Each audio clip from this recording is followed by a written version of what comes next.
Welcome to The Definitive Wrap, where we report the truth about American exceptionalism. We love our flag, we love our country, and we believe in America.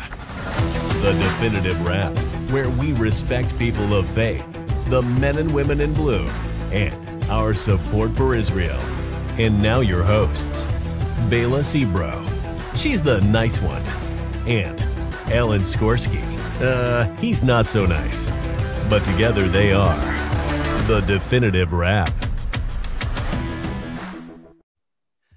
I'm Alan Skorsky with my co-host Bela Sebro, and welcome to The Definitive Wrap, where we discuss the news items the mainstream media just won't touch. The Definitive Wrap is proud to be the official podcast of VinNews.com. By now, many of you have heard another case of justice denied.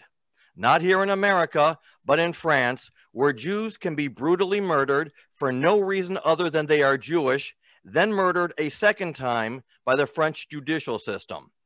In August of 2017, Sarah Halimi, a 65-year-old Jewish woman, was savagely beaten to death before being thrown off her third-floor balcony by a 27-year-old Muslim named Kobil Treore. Hope I'm pronouncing it properly. The judge decided that since this killer was high on marijuana, he could not be held responsible for his acts, even though it was beyond any shadow of a doubt that he knew exactly what he was doing when he targeted Sarah because she was a Jew. In 2003, Sebastian Salem was murdered by a Muslim neighbor. In 2006, Ilan Halimi was kidnapped, tortured, and murdered. The movie 24 Days tells the story of Ilan and can be watched on Amazon TV. In that case, too, the judge was hesitant to call it a case of anti-Semitism until public pressure forced him to change his mind. In 2012, there was the shooting at a Toulouse Jewish day school. And in 2015, there was the shooting at the Hyper Kasher supermarket in Porte de Vincennes.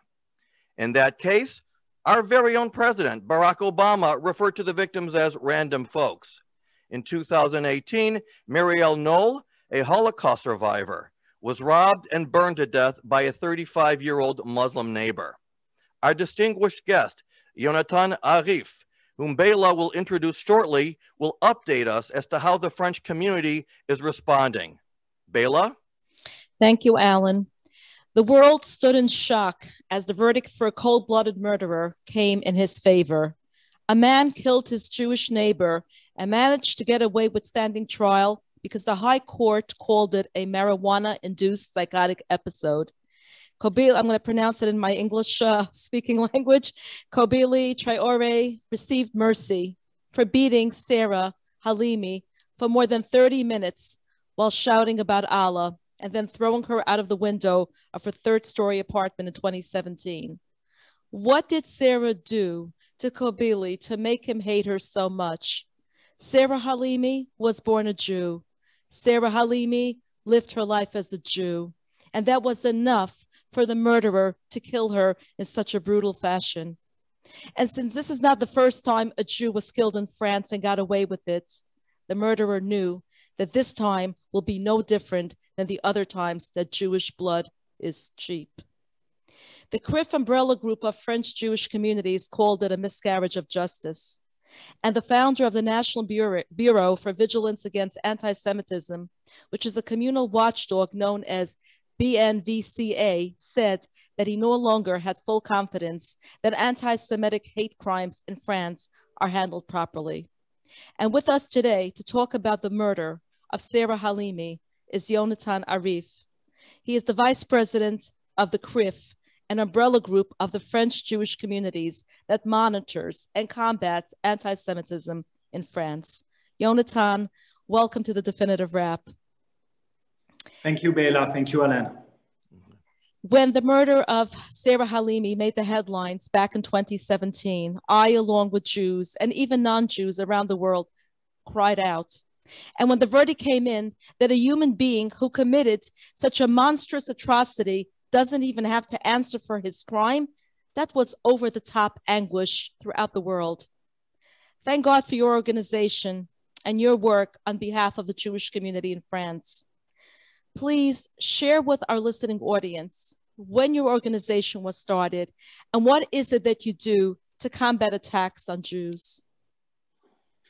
Okay, thank you very much for your question about the French jury and its struggle against anti-Semitism. You know, the CRIF, which is the umbrella organization for the French jury, gathers 74 different Jewish organizations. The CRIF itself was founded in 1943 during the war, when France was still occupied by the Nazis. And Jews gathered at that time and decided to found the CRIF with the idea to build the Jewish community again after the war. And of course, they had in mind that they would have to struggle against anti-Semitism for the future. And that's what the leaders of the CRIF did over the last 70, even more than 70 years. We have been involved in the struggle against anti-Semitism, but in the struggle for human rights at large also. We have, of course, been focused on the issue of the Holocaust remembrance also in France. And we have fought also for the right to Israel, for Israel to exist as an independent Jewish state. Our goal is to defend the Jewish dignity, the Jewish right to live as French citizens, openly Jewish, quietly Jewish, I would say, in the French society. You have to know that there are about 600,000 Jews in France. It's almost 1% of the French population. It's the largest Jewish community in Europe, and even the largest Jewish community outside the US, except of course Israel. It means that it's very symbolical of the status of the Jews in diaspora and of the status of the Jews in Europe, which is a continent with of course I would say the history of the Shoah, which is very present in every political action you could imagine in France regarding the Jews. You have, I would say, to take into account that we are on the soil, on the continent where the Shoah took place. And when you speak about anti-Semitism,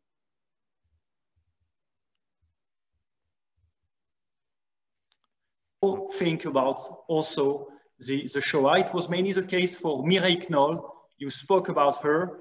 Mireille Knoll was a Holocaust survivor. She survived the roundup of the Veldiv in 1942 in Paris, and she happened to be killed 80 years later by an Islamist fanatic in Paris. That's, I would say, a short resume of all the challenges we have to face as a Jewish organization in France.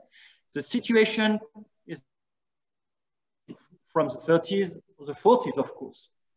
I have to tell our American friends that it's very different for one main reason. In the 40s, we had to, I would say, to fight alone against anti-Semitism, and we had no support from public authorities, right, since it was state-sponsored anti-Semitism. Right. Today, it's a little bit different.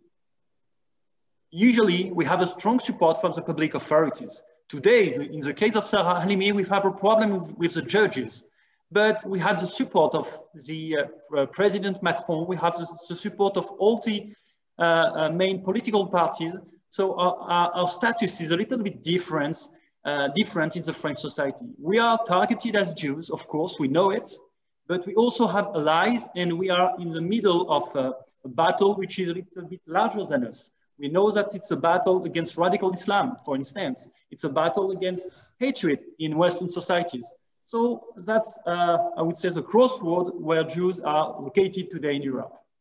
Okay, so you actually pointed on some things I was going to touch on. So just so you know, both of my parents were born in France. My mother was born in 1943, and she was rescued by the French underground when the Nazis were looking in hospitals for Jewish babies.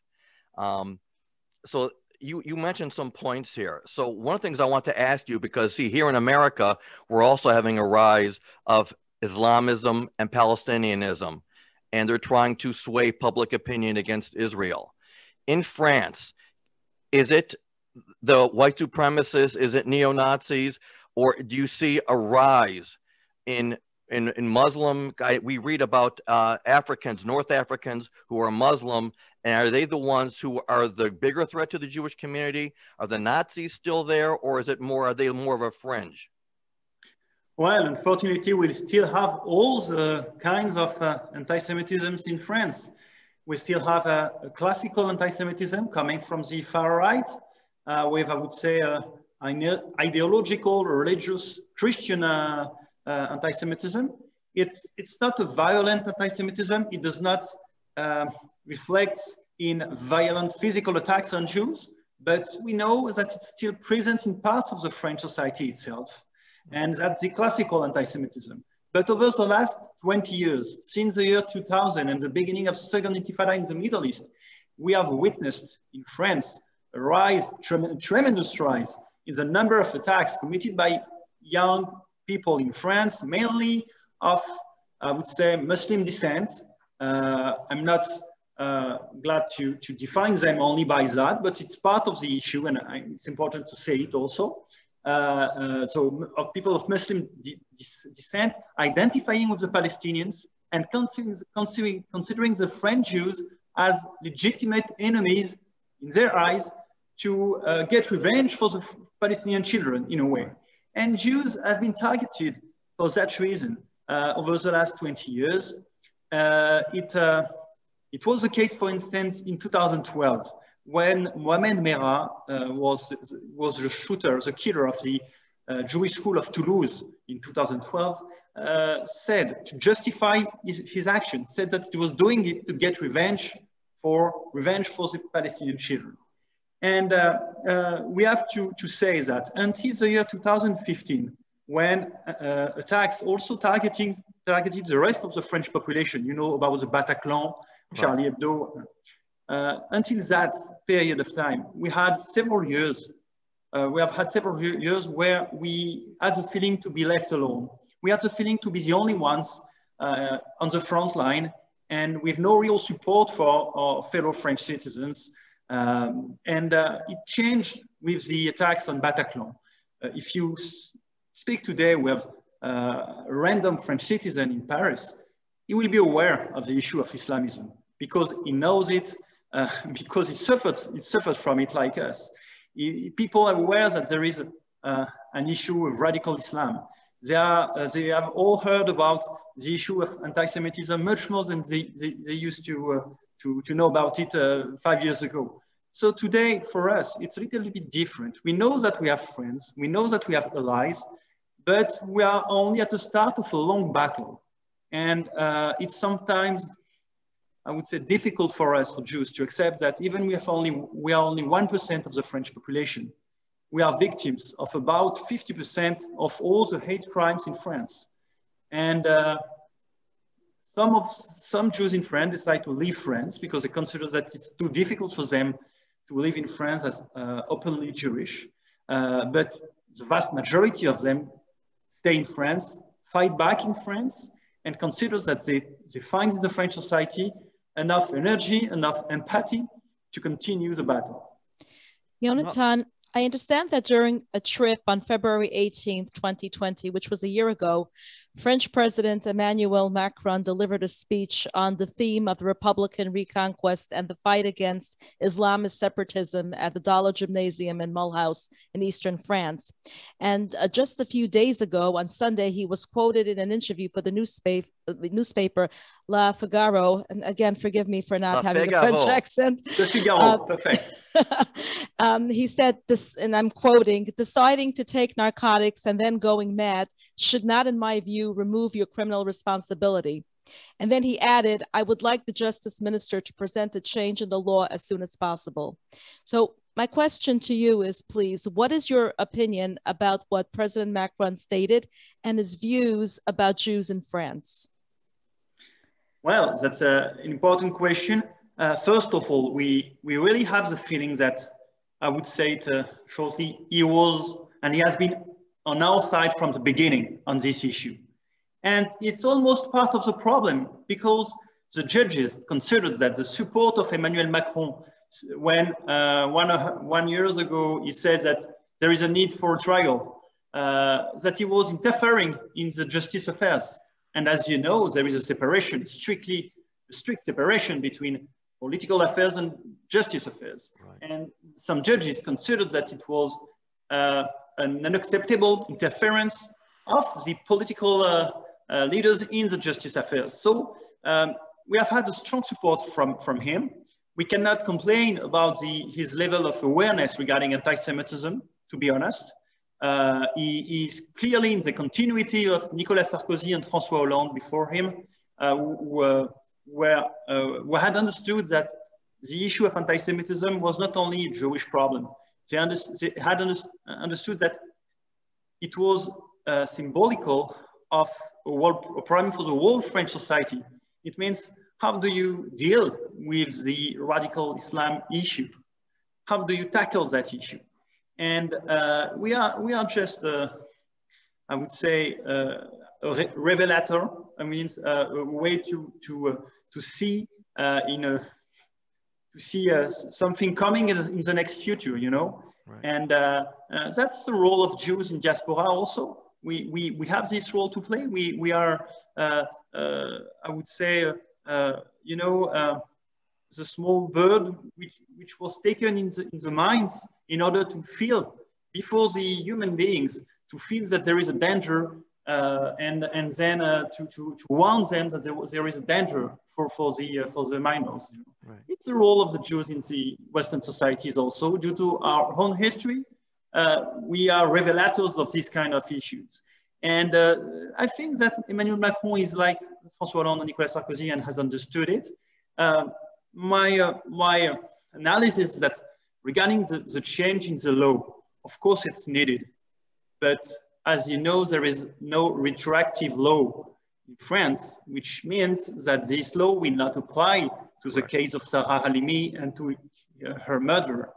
It means that it will not change the case of Sarah Halimi.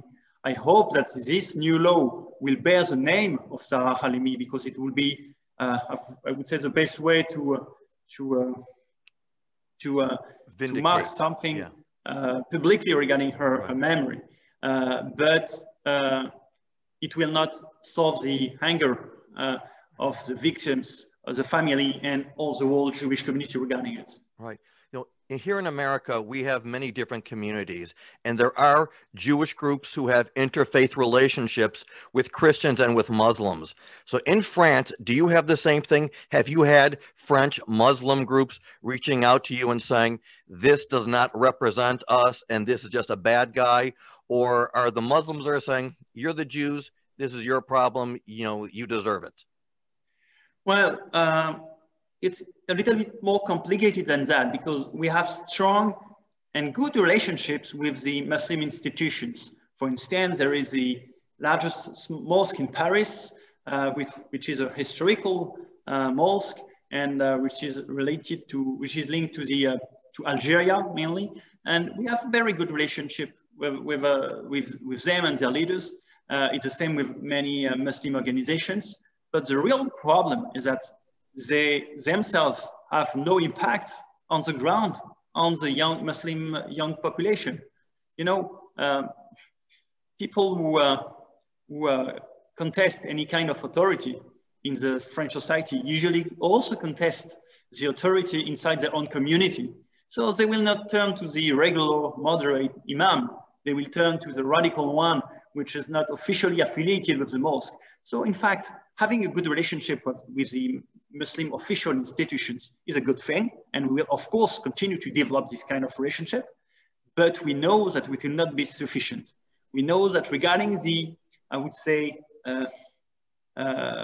anti-Semitic, which is in the air, you know, the part of the anti-Semitism, which is, I would say, almost cultural. In some places among young people, it's very common to consider that Jews for sure have money. You know, it's accepted as a truth, as is something you have not to question. Right. And saying Jews have money, and therefore it's acceptable to attack Jews. It's acceptable to consider them as enemies.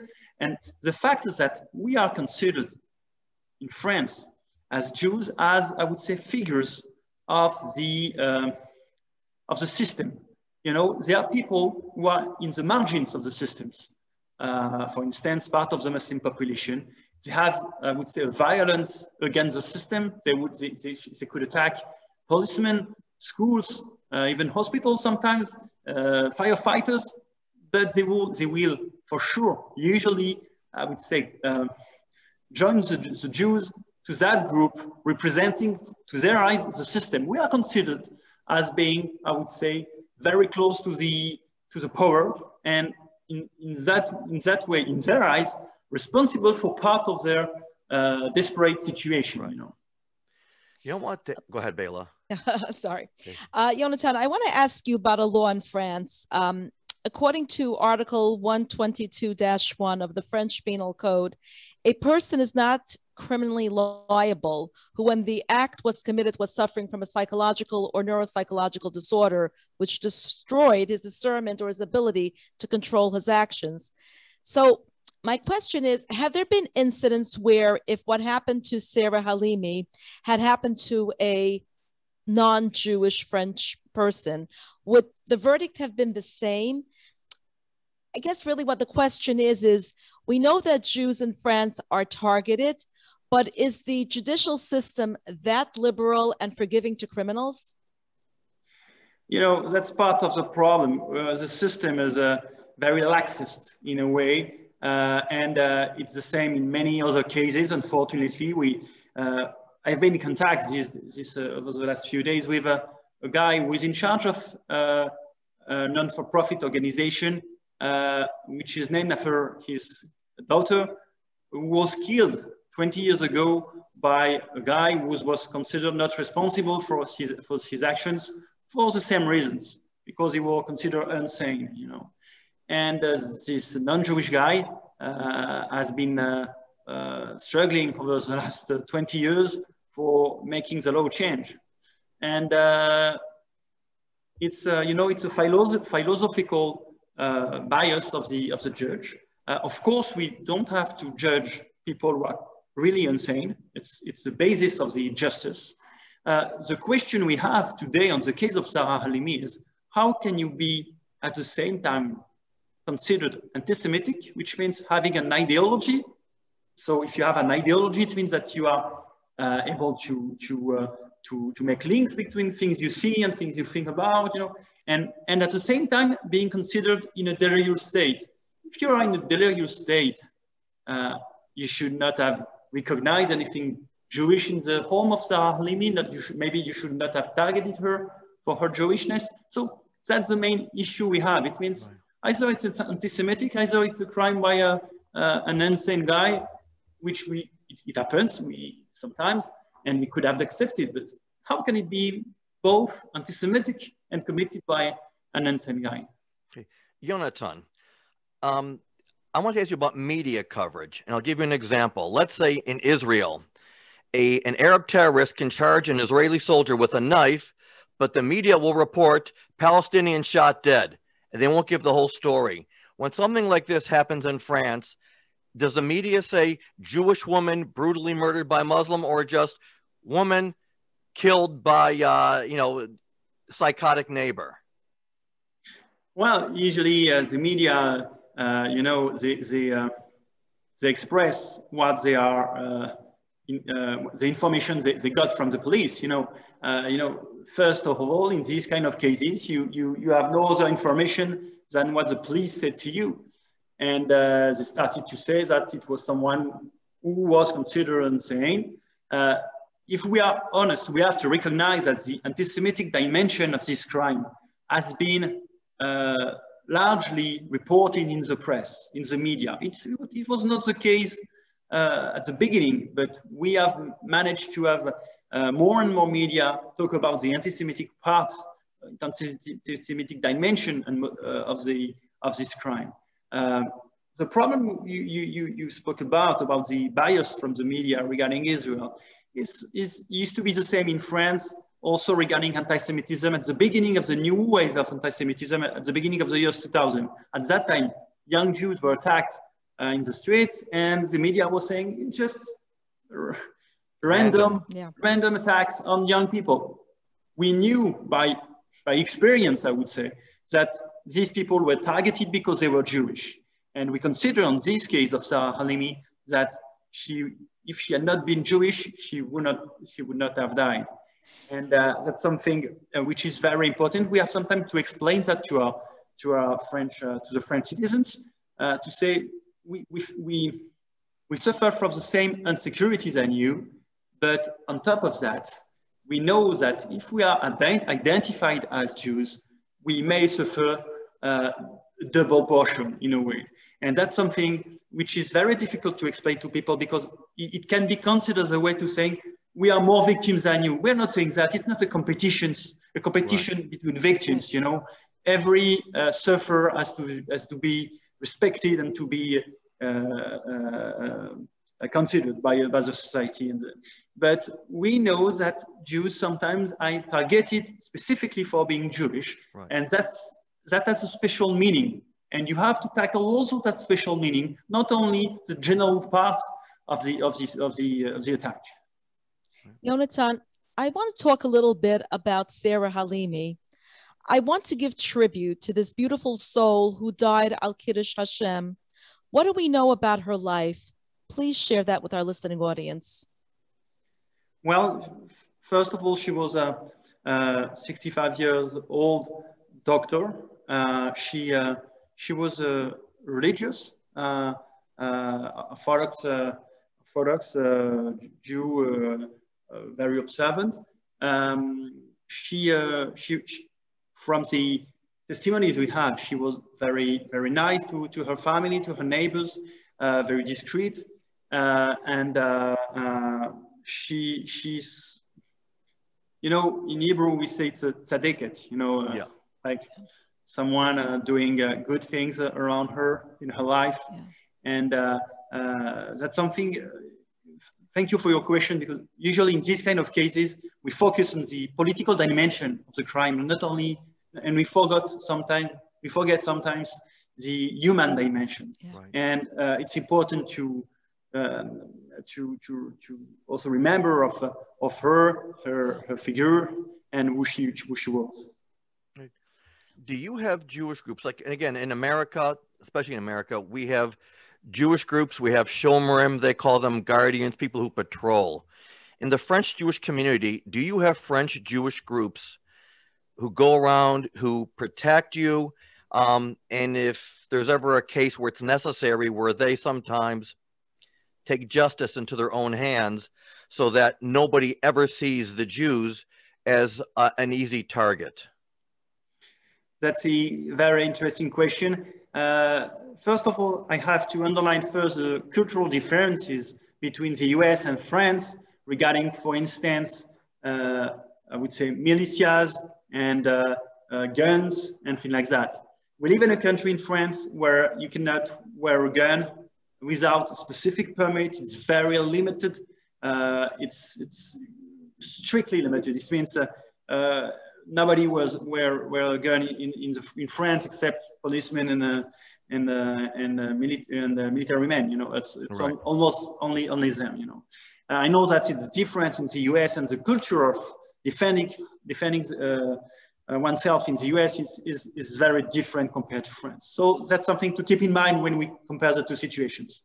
Having said that, we have, of course, a security service of the Jewish community in charge of securizing the Jewish buildings, like synagogues, schools, but also the Jewish life in general. It means Jewish events. For instance, on Sunday, we're going to have a demonstration for Sarah Halimi. And of course, there is a coordination with the police in order to make sure that the place is safe for people who want to gather there in order to give tribute to Sarah Halimi. There are some groups, independent groups, who can sometimes have to be more, I would say, activist in the struggle against anti-Semitism. Right. You know, I myself, when I used to be the president of the French Union of Jewish Students, you know, I went once to a meeting of a guy named Dieudonné. Dieudonné is a very anti-Semitic guy in France who presents himself as a comedian. I remember him, yes. And I went to a meeting of him and with a group of students, Jewish students, and we said, "You're anti-Semitic," and it was important to show to him that he will not be quiet even in his meetings, you know, and some people have done that in many different places. We are a strong community, you know, we are a vivid and strong community. You have to consider that in Paris, you have about, in the region of Paris, you have about 300,000 Jews. It's much more than in many American cities, except New York, Los Angeles, and Miami. Right. There are more Jews in Paris than in Chicago, for instance.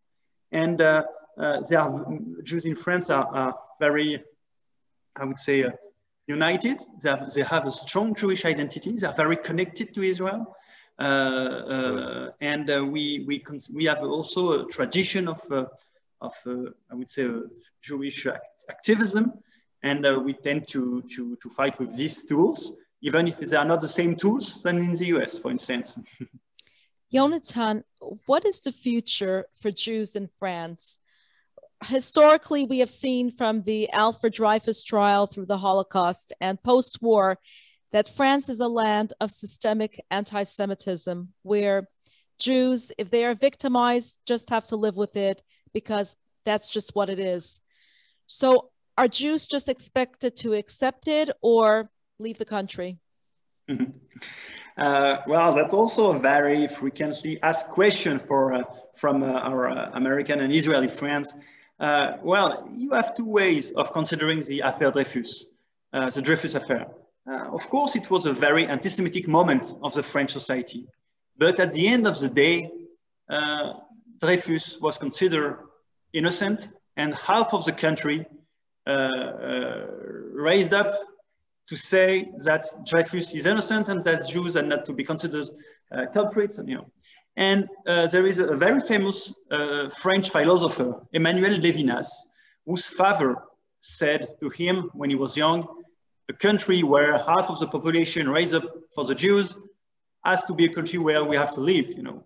So you can consider that the bad half of the population, the anti-Semitic one, I would say, is enough not to live in France, or consider that the good one, the one who fight for rights with us, is a good reason to live in France. You know, it's a very personal and intimate question. Personally speaking, if I can answer on this level, I have decided to live in France. My children are quite young, so it was a recent decision to have kids and raise them in France.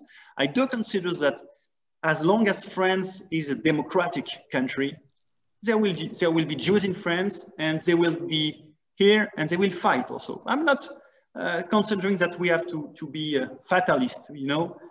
Being Jewish means considering that we have our destiny in our hands, and we have to fight. Sometimes it's easier, sometimes it's harder, but you know, what the future will be, nobody knows. It's not in the, right. It's not already written, you know. Yeah. Bela, do you have time for another question? Actually, we're out of time. Okay.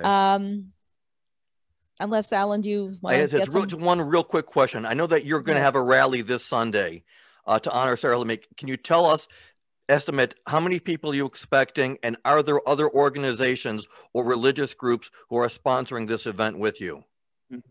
Well, we estimate that about 15,000 people will attend this event, this rally. It will be in Paris, in the center of Paris, near Trocadero Square, which is a very famous place in Paris. And we have many politicians, for instance, from all sides coming to the demonstration, to the rally. It will not change the history, the past, but it will be a way to show that first we give tribute to Sarah Halimi herself, and second, we are aware of the anti-Semitic dimension of this crime, and we want it to be also, I would say, remembered by the history. Good. Thank you, Yonathan. We are out of time. I want to thank you so very much for joining us today on the Definitive Wrap. I want you and everyone in France to know that the Jewish community in America stands with you. Jewish blood is not cheap. Thank you to our listening audience for tuning in, and for VidNews.com for our show being their official podcast. Thank you so much. Thank you very much. Thanks for listening to The Definitive Wrap with your hosts, Bela Sebro and Alan Skorsky. Be sure to tell your family and friends they also can listen to The Definitive Wrap on Apple Music, Spotify, Google Play, and your favorite streaming service. See you next time on The Definitive Wrap.